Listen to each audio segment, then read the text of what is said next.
These days, the first place that anybody goes when they want to know more about your business is your website. They want to know how you help them and what you do. With the average attention span of most visitors lasting only a few seconds, many people leave confused or unsure what problem you solve. That's valuable opportunities lost and advertising spend wasted.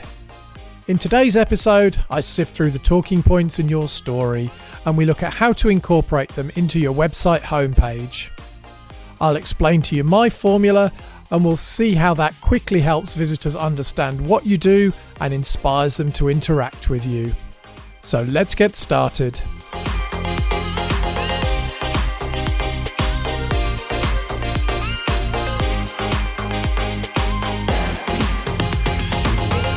Hi there, I'm Simon Harvey, your host, and welcome to the Authentic Marketing Podcast in association with Demodia, where we give you actionable advice that will help you create marketing that works.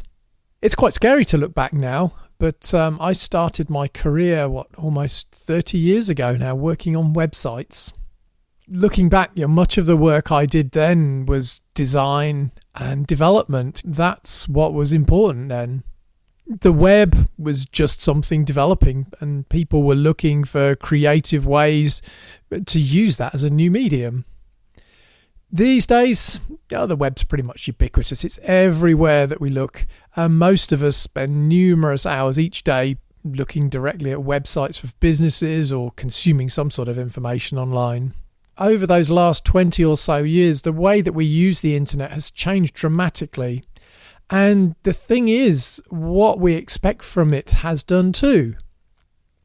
Some years ago, you went to a website and graphics was all people cared about. It was something flashy. They were looking for something interactive or something clever in there. And, when you go to a website, absolutely true. Still today, the first thing that catches your attention is the design. That's always the case and it remains so.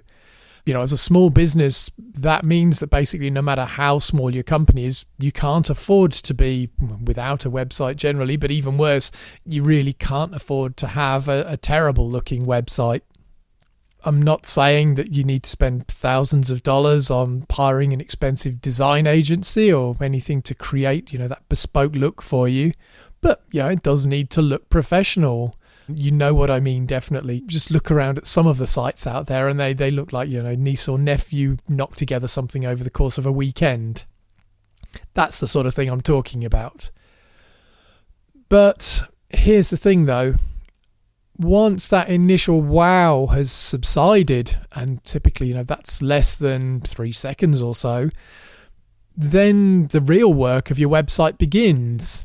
This is the point where it now needs to move from that sort of wow, stop them, get them looking type point into actually convincing people. It needs to move into convince mode, as I say. And this is where the text on your site takes over. If you've got a couple of seconds to stop them and to hold them on the site, you've now got a further 5 seconds or so to explain to them what you do and convince them to read further. In my work, I've learnt certainly this, that most big companies do a really bad job at this. If you go and look at any big website, SAP, Microsoft, all of the big name enterprise brands, they don't have to worry about explaining to you what they do. They've got the luxury of being able to fall back on their brand in the knowledge that if people are interested, then they're going to keep reading. They're going to go hunting through that site to find what they're after. But as a small business, we really don't have that luxury. We need to be crisp and clear in explaining what we do, and we need to do that really, really quickly. I'd say if you want to go and see an example of a great website, as I say, don't look at big companies, go look at some of the most successful startups in the world. If you look at sites for companies like Figma, for example, Proton VPN does a very good job of this, or something like Omnisend, they do a great job on their website.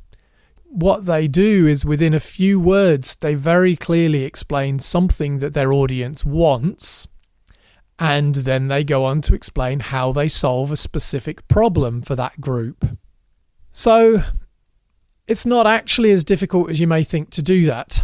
with a brand script, you've got all the pieces that you need set out in front of you, ready to go. I think it's time now then maybe we should go over and have a chat with Daniel, and I'll explain to you how you can use those talking points from your story to create a clear and convincing website homepage.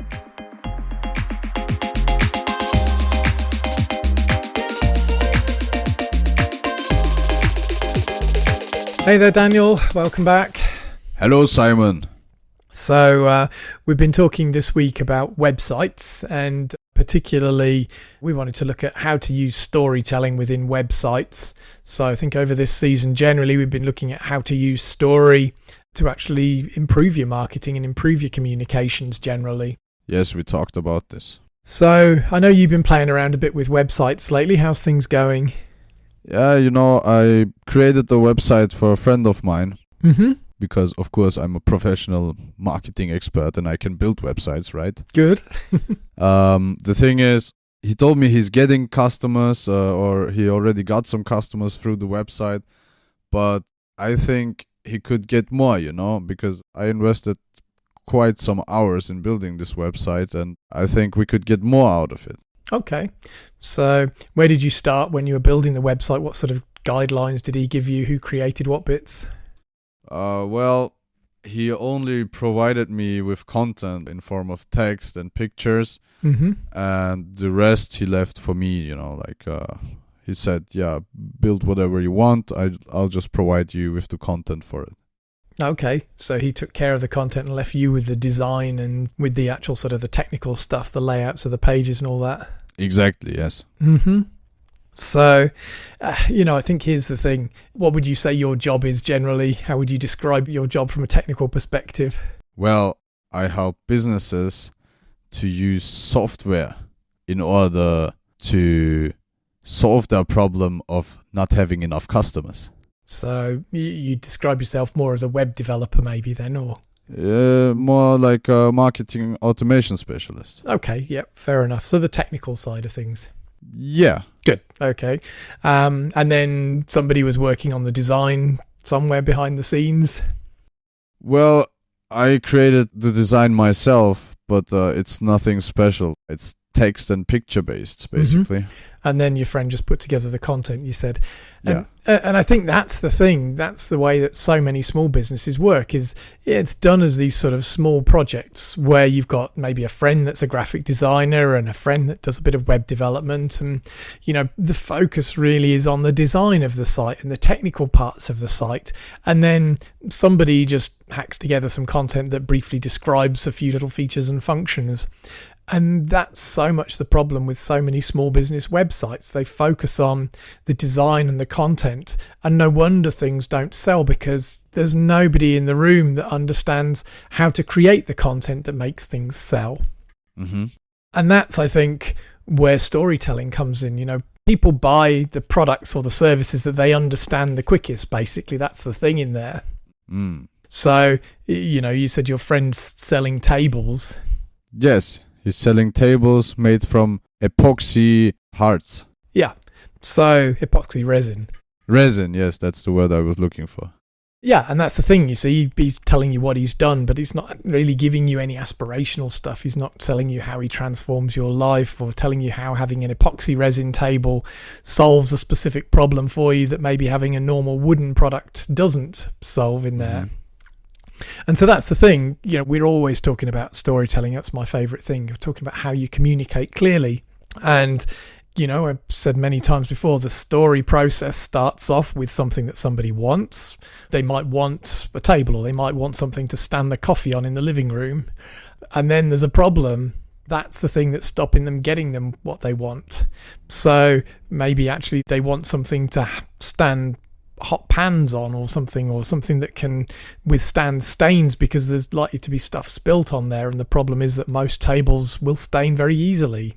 So in the case of your friend there, the problem is that coffee tables stain, and the benefit of his stuff, or what he offers, is resin-based tables that clean easily. It's not just about that. I mean, that's the functionality of the table, but I think this resin gives the whole table a completely different look. You know, it's not just made out of wood. I mean, wood alone is very nice to see or to have in your living room, but this resin adds some kind of glass-like look to the table, you know? Mm-hmm. It's not just about the functionality, but also about how the product looks. So that's a different way of explaining what you want. So the want there is not just you want a coffee table, but you want a nice looking coffee table. Exactly, yes. Something along those lines. Or you could look at it the other way, and you could look at the sort of the transformational side of things and say, I want something that's bright and colourful in my living room to cheer up my living room. It's dull at the moment and I want something to cheer it up. Mm-hmm. So, you know, thinking more visually on that side potentially. Yes. So anyway, back to websites. That's what we were talking about here. So we've got this story structure. And the thing is with a website, you need to be very clear about how you put that story structure into your page. Mm-hmm. So, you know, to your friend, when people search, they're going to search for something that they want. You know, I want a bright coloured coffee table, or I want a coffee table that can withstand stains, something like that. Mm-hmm. And when I click on a link, the first thing that I want to see is something that tells me that you understand what I want in there. So at the very top of the web page, there should be something very clear that talks about what a customer wants. So you want a bright coloured coffee table. So we sell bright coloured coffee tables for all sizes, something along those lines. You know, that can go into your heading at the top of the page. And would you recommend to also put a picture of the product then? Definitely, yep. Yeah, you want to use visuals very clearly in the top banner in there. So relevant visuals, pictures of the coffee tables in this case, or pictures of the scenery that the patterns were inspired by. You know, I've seen quite a lot of these resin tables, particularly that have got waves and seafront type things in there that look really cool. Yeah, exactly. That's the type of stuff that he does. So, yeah, so you could put a picture of a seafront or something that inspires those sort of designs, definitely. But make sure it's relevant. Again, so many people just stick random pictures of people or, you know, words or something like that from some stock photo site. So make sure your picture's relevant at the top. That's definitely very key. All right. So the top section of your site's going to talk about what somebody wants.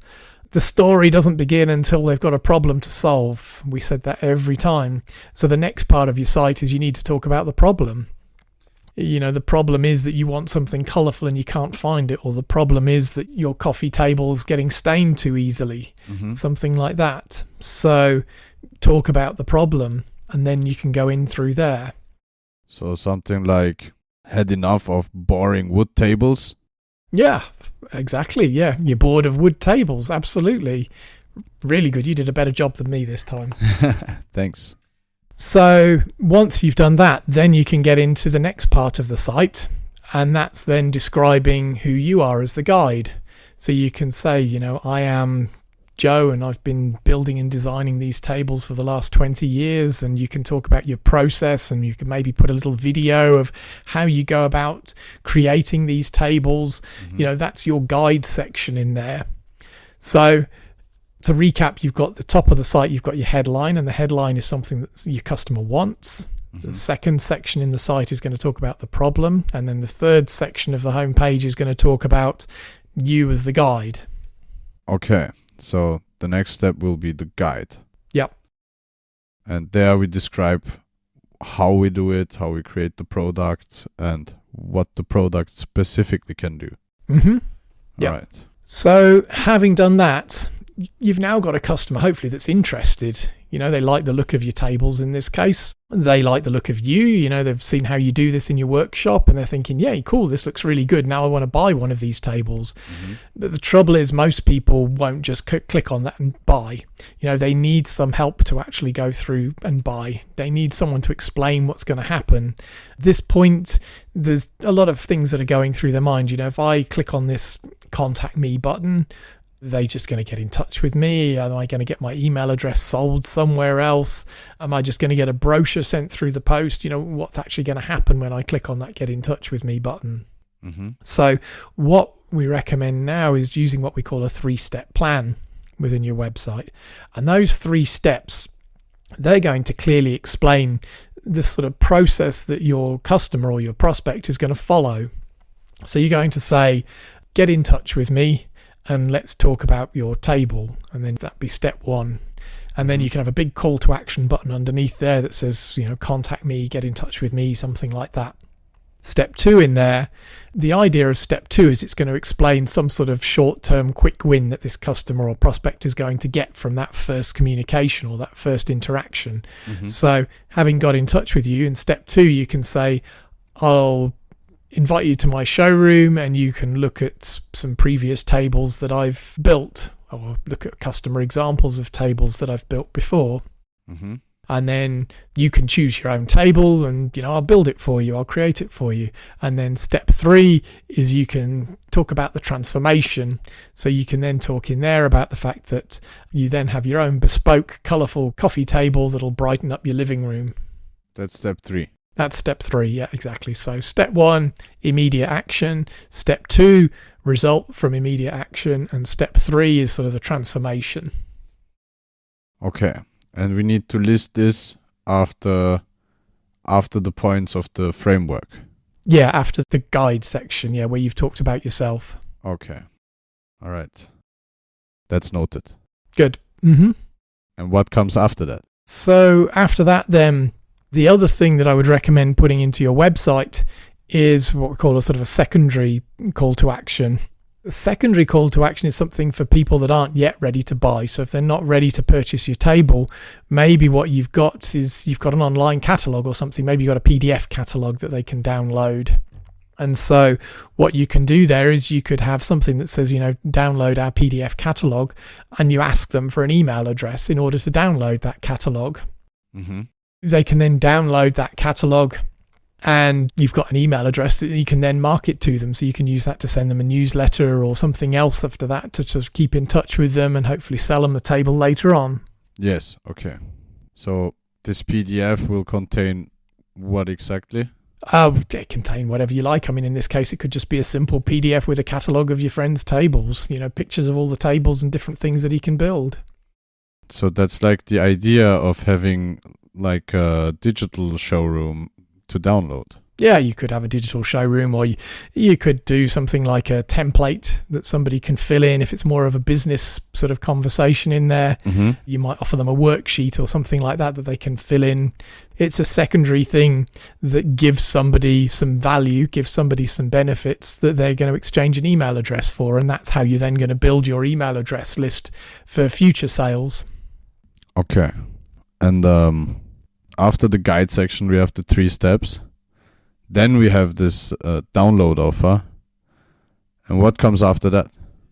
So basically after that, then you can include whatever else you want to include in your site, basically. So, it's the sort of the space at the bottom to include things like, for example, links to blog posts, if you want to include links to blog posts, any other background information that you've got on your product or services, all that sort of stuff can go right at the bottom of the page then.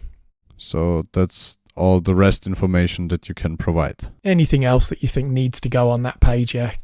We keep all the story-focused stuff towards the top, and anything else that's not directly influencing the storyline, we can move down the bottom below this secondary call to action. Okay, and that's the last element that we add. That's basically it then, the footer of your site, yeah. Okay. Well, I guess I have a lot of work to do now. Yep, so now you've got some ideas, you can go back and talk with your friend and set up a site for him. I mean, the site is already set up, but I will need to, reconstruct it. Yep, go and look, certainly. Well, if you need anything online, we've got the brand script document, of course, where you can go and fill in your own brand script, create your own brand script and get those talking points that we've discussed before. There is also on our website a wireframe document, and the wireframe document goes through exactly the structure that we've just talked about. It talks you through how to go through each element of creating the story onto your website and where to put all of those, how to lay out your page for the best effect. Well, that's nice. I have to go and have a look right now. All yours. Anyway, have fun then this week. Thank you very much. I hope you have a lot of fun too, Simon. Will do. Catch you soon. Bye for now. Bye.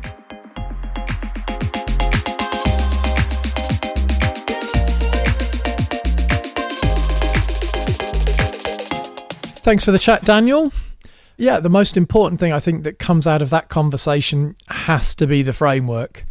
At the top of your page, tell the reader something that you do that they want. Then introduce the problem that you solve. And I've said this 1,000 times before, without a problem, there is no story. Once you've done that, explain how you solve their problem with your offering and show that people trust you. Use customer references, put some quotes, something like that into the page. Finally, give them the plan, those 3 important steps that we've talked about many times before, and call them to action. Tell them to book a meeting or something. And don't forget to repeat that call to action everywhere. Once is never enough. So if you're having challenges with your website and you want help to create a structure that works, why not join me in my Authentic Engagement coaching community? You can just go to wantauthentic.com/coaching and sign up online. You'll find me and a group of other like-minded small business owners all helping each other out to communicate more clearly and grow their businesses. So, what's your task today? I, of course, want you to create a wireframe for your website. So a wireframe, just as a reminder, focuses on the content and the structure within your page as opposed to the graphical elements of it. That content is the really important part. If you go to wantauthentic.com/website-wireframe, so that's wantauthentic.com/website-wireframe, then you can download the wireframe workbook that I've created. And if you haven't got that, you'll find the link as well in the show notes. Once you've downloaded that, then I'll start to send you a couple of emails as well. I'll guide you through the process. And of course, if you need any help, you can hit reply at any time and reach out to me. I'd love to see where you come up with, and I'm always more than happy to book a quick half-hour call and just walk you through how you can improve that. So that's all for today's episode. Thanks very much for listening. And of course, if this is your first time joining us, don't forget to bookmark and rate the podcast. Being part of the small business community yourself, the most valuable thing that you can do is to share this podcast with someone that you know who runs their own company. If you found this useful, then of course they will do too. So take care and see you next time. Bye for now.